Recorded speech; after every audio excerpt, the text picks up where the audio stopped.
Welcome to the Bring It On Home podcast. I'm Frankie V, former Sydney and London resident, now living in Nashville, Tennessee. This podcast features interviews with the various characters I come across in my travels through the music heartland of the American South.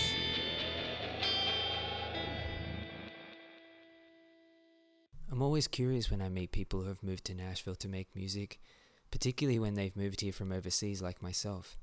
I always wonder what they see, given that they're not only looking at Nashville's music machine for the first time, but the country and what's more the South.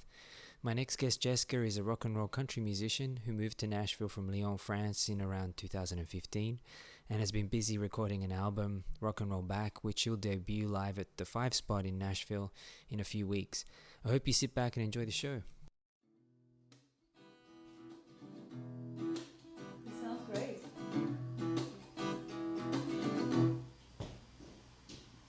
Heavy in my heart, it's heavy in my soul. I feel something I burn, something I didn't know. It's heavy in my life, it's heavy in my nights. Feel something inside, do you call it butterflies?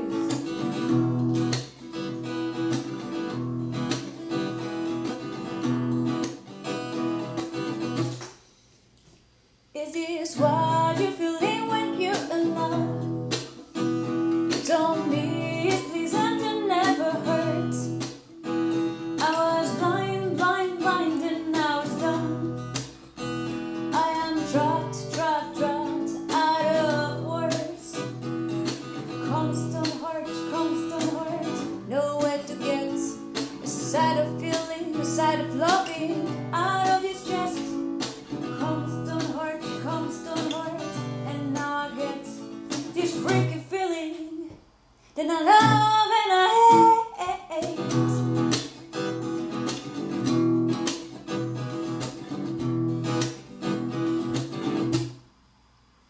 Is this what you're feeling when you're in love?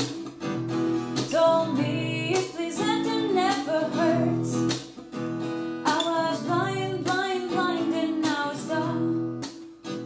I am trapped. Tell me, how do you describe yourself? Okay, how do I describe myself? So I'm a girl and I'm using the name Jesska as a artist name. And you play Guitar. I play guitar, I play harmonica, I sing, I write my songs. And yeah. And you just released an album in Nashville? Yep, I just did. I spent 2 years recording this album because I didn't have the money up front, so I spent a lot of times working on it, and that's the reason you will maybe hear in the album that the English changed from the beginning until now. I don't have the same level of English, so some of the songs will be maybe less. Yeah, I know you see that as a bad thing, but I actually like that on the album. I think Other it's a people cool thing like, too. yeah, it's very cool. It's like an edge. And so, how long have you been in Nashville? I've been in Nashville for 3 years and a half now. And I gotta ask, why Nashville? Why Nashville? How did that happen?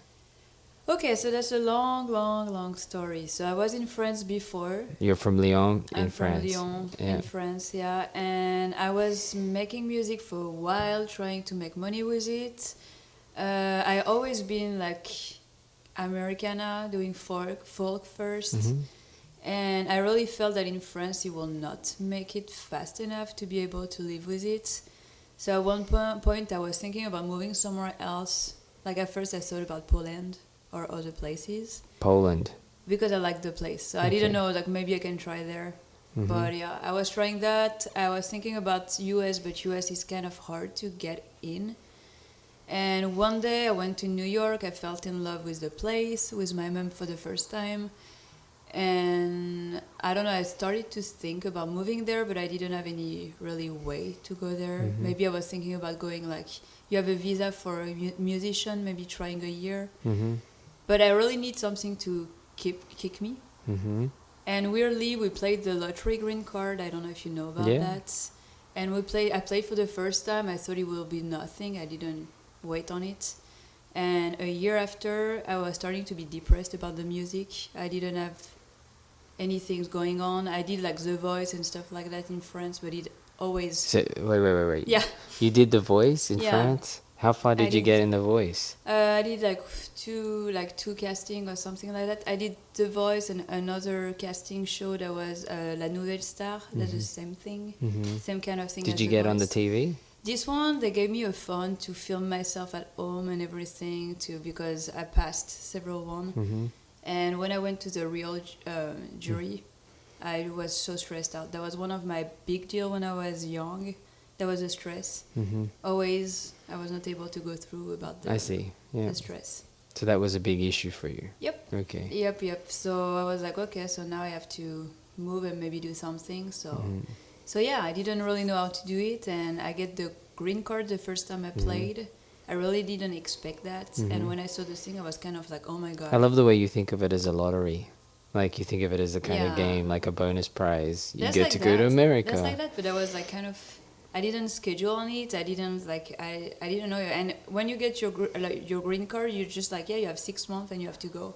So it's like, are you accepted? I think you have a maximum of a year, but it's or you go and you get your green card and you have a chance to make something with it, or you don't and you lose your chance and maybe you'll never have the chance again. So, Right. so I tried.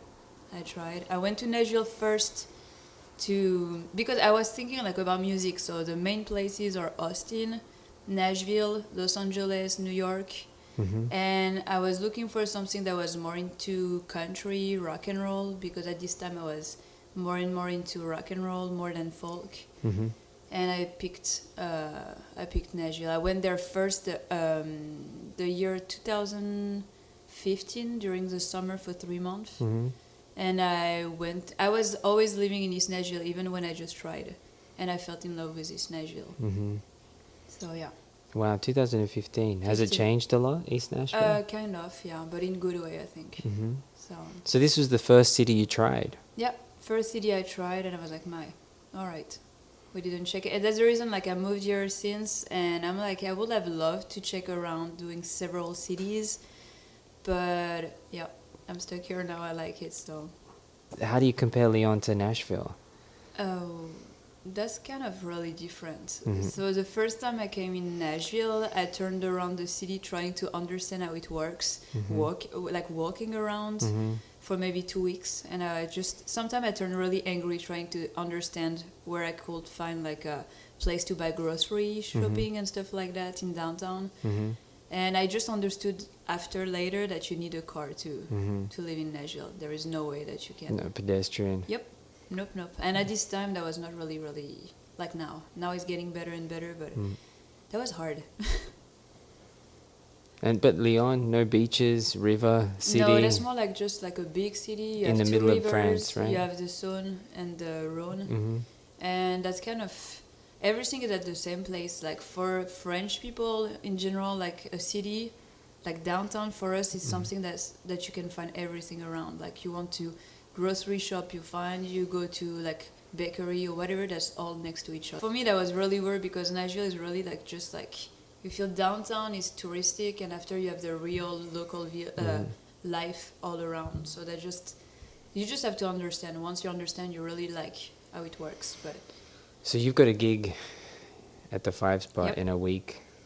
A week and a half. I still have time to rehearsal because. So what was your first gig ever? Where was your first gig ever? Here? Ever. First gig. First gig ever. I was 18. I think I was 8. Yeah, or maybe before. No, that was before, but I don't know how old I was. I think I was 17 or something with the first band that was kind of not really set up together, but... Did you sing? Were you like... I was singing and playing guitar, but I was not really set together. That was kind of... Yeah. My real first gig alone, because I played a lot alone, like for... Like the whole time I did music, maybe for 10 years, it was always alone. I did a lot of shows just alone. And that was when I was 18 in a boat in Lyon. Really? Yeah, like péniche. I don't know how do you call it in... But like a riverboat maybe? Yeah. Okay. Yeah, that was pretty cool. I was Just just you singing on your like own? 100, like really, really fast. Like, that was awful. When I watch the video now, I'm like, oh my God. But did you ever want to perform live, or is it always just playing music, writing music, or did you actually? I really love writing music. Like I feel like I need to write music. Mm-hmm. Is like when I have a hard time, when I feel bad, when I feel good. I just feel like I just write and play for myself first. Mm-hmm. Like it's like a diary. Like I'm not writing stuff. Mm-hmm. I'm writing songs. For me, that's every time I have a big thing, I will write something I about think, it. and that's really obvious when you listen to your music. Yeah. Because what we were talking about earlier, like off record, was the sincerity that comes out in the songs. Mhm. In a way, it's like slightly more sincere. It's not as floral, but because you have the French accent, it gives it the floral, even though you're just being really honest. Yeah. And I think maybe if a local tried it, it wouldn't work so well. I don't know. That's the way I interpret it. So, I don't really mind about like what people will think. Like I'm just like I'm writing what I feel, and I feel like for me like the most important thing is the feeling that you have at the moment. mm-hmm. Like I really enjoy like songs that's super well written, but I'm just like if you have a moment that you have something's coming out of your spirit at the moment you're Mhm. angry or at the moment you're happy or something, I Mhm. think it has to be not polished too much. Like I don't know, I feel like you have to work on it. Mhm. I learned this year that it's better to work a little bit more on it. Mhm. I didn't do at first, so that's the reason you can feel the difference about some songs in the Mhm. album. But I feel it's really important to keep one like I don't know the big thing about. I think I hear what you're saying. Like, I don't know. It's just yeah. Yeah, I've heard that a lot from musicians. But then you mentioned something really interesting. How has Nashville changed you as a musician? Because I met a lot of people. Mhm. Like everyone has different way to write, different way to think, different way. Mhm. Like sharing with people, learning from people, being more open about sharing music. Mhm. And I'm not really writing with other people, but I really started this year kind of being more open Mhm. and being more like not stubborn about my songs and being like I want like that. No, I'm Mhm. more open about it. And since I started recording with Cinderella Studio, that I met a really good musician, Mhm. I just feel that. Where is Cinderella Studio? I've never heard of it, but it's a great name. Yeah, Cinderella Studio. That's at Madison. That's owned by Wayne Moss. Mhm. So that's really good place. Like a lot of people recorded there. Bob Dylan. A lot of people. It's just wow. pretty cool. Yeah. And so, and what about how's it changed your actual playing style or what you want to do with the music? Is that evolving? I don't think it changed me about the way I'm playing, Mhm. but I think it let me just grow, like growing about. I don't know. It's just I feel like I'm grown. I'm grown up right now. I'm not like before. 3 years ago, I had an idea about something. I was really stubborn about my style, my music, how to write it, and everything. But I really feel now I'm just more like questioning myself, more like interested about how people work, and maybe try myself too. I don't know. It's just I feel more relaxed and maybe more confident too. So that's the reason I'm trying other things. I don't know. So it's evolving. Yeah, I think I'm getting in the good way. Yeah, way better. I listen a lot of other artists too now. Mhm. So now that I understand English way better, Mhm. I can see the structure of songs and see that some people do a rhyme, some people don't do it. Like you can just learn it and learn from it. Like just more you listen songs, more you understand the text and everything, Mhm. more you understand how they did it and everything. I don't know. It's just No, that makes a lot of sense. And this town, everyone just talks about music, so yeah. that's what I find. I find it kind of grows. You know, you just talking. Yeah. Everyone's talking to you about every facet of music here. I've never lived in a city like that. What do you want to protect that's French in what you do? Is there anything like I that? just don't want to change myself for like please people. Like Mhm. it's kind of rough to say that, but I just not. I don't want to. Yeah, I don't want to change myself. Like I just write for myself. At first, I write because I have a feeling that has to go out of me to feel better. I don't want to just destroy that just because I want to have money or because I want to be famous or because, like, I just feel being true with yourself is the most important things to do. So, I feel. Is that maybe a French thing? You know, like the chanson and Edith Piaf and the I don't idea know. of... After the Edith Piaf songs and everything, you really feel that's really well like worked about lyrics and like French in general. You really feel you really have to be good at lyrics Mhm. because people are kind of like really looking for it. Like in France, if you sing in French, you really have to be good about it. Yeah, and I think just to give you an idea, like I studied French at university, but if you start to pick apart French songs in that chanson tradition, it just the layers of meaning, you have to really be French, and from that part to understand what they're saying And in the songs. I just think that's the level of like the French, like how they spoke French before, like Edith Piaf and all that people, that was kind of really like high. That was really, really structured, and like French was on the rules. Like, you know, it's not like now that we just play with the language, we can change. Like both are great, but I feel before they were really looking for the word and looking for the thing, and I don't know. I feel like in English is maybe wrong. I don't know, but in English I feel it's more about the feeling and more about what you get through the music, like your feeling first. That in French, I think like you need to have the feeling, but you like the way how you write things are super, super, super important. It's just it's kind of interesting. Do you appreciate anyone in France now more, having lived here? And I ask that again because like artists. Yeah, like because I have this kind of feeling sometimes, I guess, for people from Like right now, it's weird because sometimes when I'm kind of like missing the country, like France, it happens sometimes. I will listen like swing. Sometimes like the cheese and the wine and the like my family luscious hills, after, just the family. Like mostly there's the family after the food. Yeah. Okay. Yeah, and I'm like more nostalgic about like a period of time that I was not in France. Like, you know, I'm listening a lot of like jazz manouche. Yeah. Do you see that swing stuff like that, and like, Django Reinhardt? Yeah, kind of things like that, like more like jazzy things, and I'm really into that right now. And that's not my period, but I'm more about that right now than actual things. I'm not really the actual things. No, I don't really listen anymore, and that's the reason too I came here, because I was more about American stuff than French stuff. Understood. Yeah. There is one guy that I liked a lot. That was Johnny Hallyday, Eddie Mitchell, all that people. That was really influenced by U.S. music. And then what about people here? Who in America has influenced you since you moved here? Actual people? Yeah. I was more about other people, like before, like really like Elvis Presley. So what's the retro? Like, tell me about your retro. Like, I know from talking to you that your parents were retro, but like, or into Stray Cats, if you can call that retro. So they were into like old country music, Americana. Like when I was a kid, I learned I listened a lot of like country music, Dolly Parton, all that things. So I did country, I did rock and roll, I did like a lot of American things. So that's kind of, I don't feel really different from people here because I had the same education. So maybe for the benefit of people here, is that normal? Is there many people into retro, say in Lyon? Did your parent, you know? You have a lot of people that's interested about rock and roll, rock and stuff like that. After a lot of people, like everyone knows about Elvis Presley. After I feel like, I don't know. Except people in Tennessee. I don't know. Elvis is dead in Tennessee, really. I don't know about that. Hardly ever hear Elvis. He has to come back.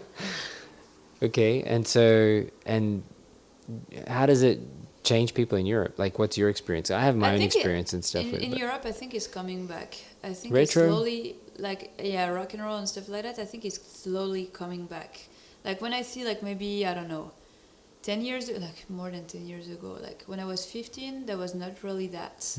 It was more like rock, hard rock, stuff like that, but I feel it's coming back because more and more people speak about it. More and more like people will like stuff about Elvis Presley, stuff about Johnny Cash. Johnny Cash is very, very like. I have friends that were not into rockabilly, like were super fan of Johnny Cash. I don't know where they found that. What about you in retro? Like, are you a retro act, or how does retro affect you? Are you scared, like some people are scared of the retro title or the Americana title? Do you consider titles, or you just write what you write? I'm just writing with what I feel I'm into. Like, before I was folk, so I was more like, when I was more sad and teenager, more like in crisis about, like, I'm sad, the world sucks and everything. I was more about like writing sad songs and help me like with my depression or stuff like that. But I don't know. It feels like I grown up and I feel like a little bit more confident and more having fun than getting into depression. So that's the reason I chose rock and roll, and I'm more about doing fun, happy music than I like to do sad songs too, but I think we need right now to have more happy songs than just sad songs all the time. Like when you listen at the radio, the whole thing you want, like if you're in depression, you finish like in the border of I don't know. It's just yeah, I'm just kind of tired of just hearing like sad things all the time. Mm-hmm. I feel the whole world is already like sad in general. Mm-hmm. So if you push people to listen like just only sad things, I think it's good to listen sad things sometimes when you need Mm-hmm. it, but not only that, because you just at the end like I don't know, you get like a really bad day, you will turn the radio on and you're like, all right, so that's the end. I don't know. Are you working towards an image of? Do you have an image of where you're going to with all this, or is it just? It sounds with to my me. music? Yeah. I'm kind of like before I was like I want to live with it, I want to live with it. Right now I want to keep going to make music, having time for it. If I can earn money with that, that could be amazing. Mm-hmm. But I'm kind of like I don't want to lose the passion, so I don't want to over make it. I don't want to create someone that I'm not. So I'm just making my things, and if it works, it works, and if it doesn't, it doesn't. Mm-hmm. And I think I'm pretty happy where I am right now. So I did already a lot of things in 3 years and a half. So I'm kind of yeah. Have you played in Lyon since you've lived here? Have you gone back and played? I think I played one show. I just think I did one show before I left to say bye, and I maybe did another show later, but that was just me and my guitar, so not a big deal. But I maybe have like some shows coming on, like I have Christmas people time? in Lyon. Yeah, I have Christmas. this one here, Christmas. Yeah. But for Lyon, I have some people that ask me maybe to play next year, so I will Okay. maybe be able to do European kind of small tour or stuff Mm-hmm. like that. So Which would be kind of interesting to Yep. see how people interpret you. And when you go to Europe and you play, are you Yeah. going to say you're from Nashville? Are you going to say no, I won't. I won't do it. I will say. I live in Nashville, I Tennessee? don't know what I will say. I'm French, but I'm not living here. That would be kind of yeah.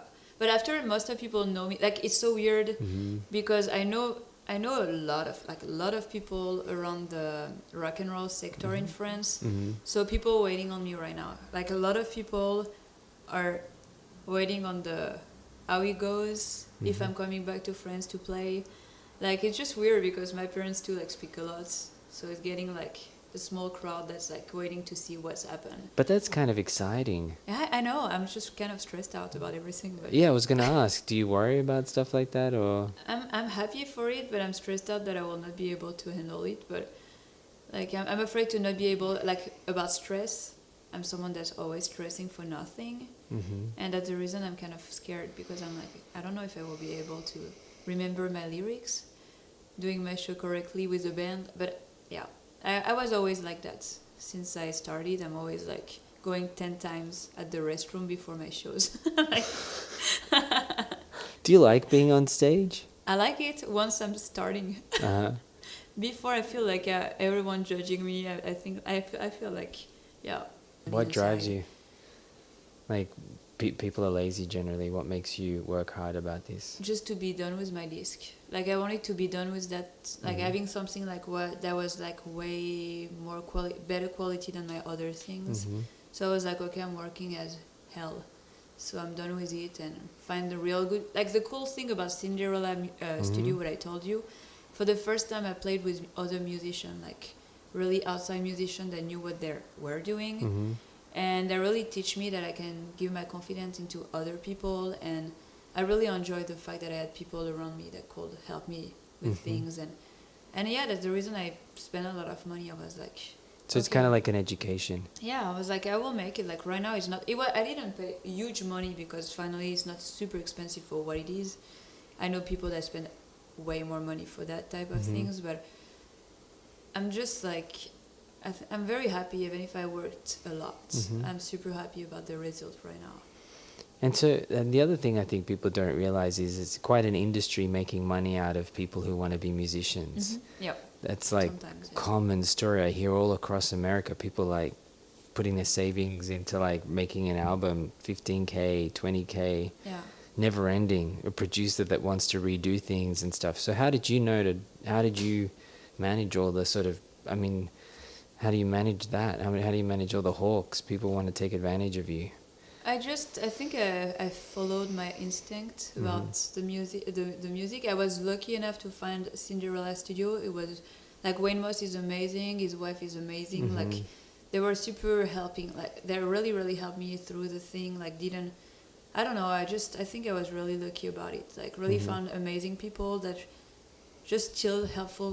Like really like still follow me. Still on my back like helping me. So I think I was lucky, and I don't know. I'm just now that I'm with them, I'm like really, really blessed and really. I don't know how to explain that. No, that makes sense. I think that a lot of luck. I found just like one place, like with amazing people, and they just helped me through everything. Like I didn't really had bad experience about music here because of them, because I had people to care for me and help me through, but.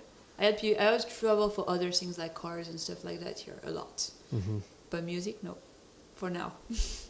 So what would you tell someone who is coming over here to make music like you did? Personally, I think you just have to take time. You have to just let the time go and not rushing anything. Is what I did the first year. That was kind of weird because first year I came, I over rushed open mics and stuff like that after work. I was exhausted. And it's weird because I won open mic at the middle of the show when I was playing. I just stopped in my head and I was like, all right, it's not what I have to do. I just have to slow down, put the money aside, go slowly, meet people, and get that slowly done, but done well. And I did. So cool. Yep. That's powerful stuff. Yeah, I don't know. I'm just, And so, next week and a half, you're playing at the 5 spot. What can people expect? I don't know. I'm afraid they expect too much. I'm like... Pyrotechnics. The what? Pyrotechnics, fireworks. No, that would be simple. I like simple things. I like real... I don't know. I can explain. I like a friendly contact with publics. I don't want to do over... I don't know. I don't want to be myself and not to add too much things around. I don't know. I think it's enough to be like 5 people. And who's playing with you? So I have amazing people that recorded with me in the album. So I have Charlie McCoy. I don't know if I pronounce well. Nobody understands when I say a word. Like a name of people, nobody understands. No, you're speaking fine. So Charlie McCoy, I'm super blessed. He's amazing. Famous harp player. Yeah. Johnny Mac, guitarist player that plays a lot at Cinderella Studio, is amazing too. I have Jay McDowell. I don't know. I think you maybe know. You like rockabilly. Oh, Jay from BR549. Yeah. Okay. Yeah. So I have that's him. A pretty sweet. It's super amazing too. Yeah. Like every single player is just insane. It's just so. I'm so blessed to have all that people around me. And the drummer, I have John Radford. So amazing too. So that I found him via Cinderella Studio too. So what's the date of the gig? December 4th, I was at 1919. 2019. 2019, yeah, 1919. And what time? 9 o'clock. So it will be 3 bands. It will be Ginger Cowgirl, me, and it will be the Blam Blam. Okay. So all these bands are amazing. So. Yeah, look forward to it. 5 spot, East Nashville. I'm hoping I will not do too much mistake. That should be fine. It'd be great. Awesome. All right.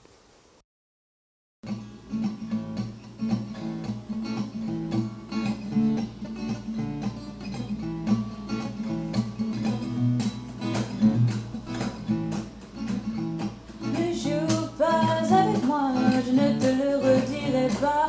Mon cœur s'est enflammé, je fais pas la joie. Me désarme à chaque fois un sourire, un regard est là. Je crois que je suis dans de beaux draps.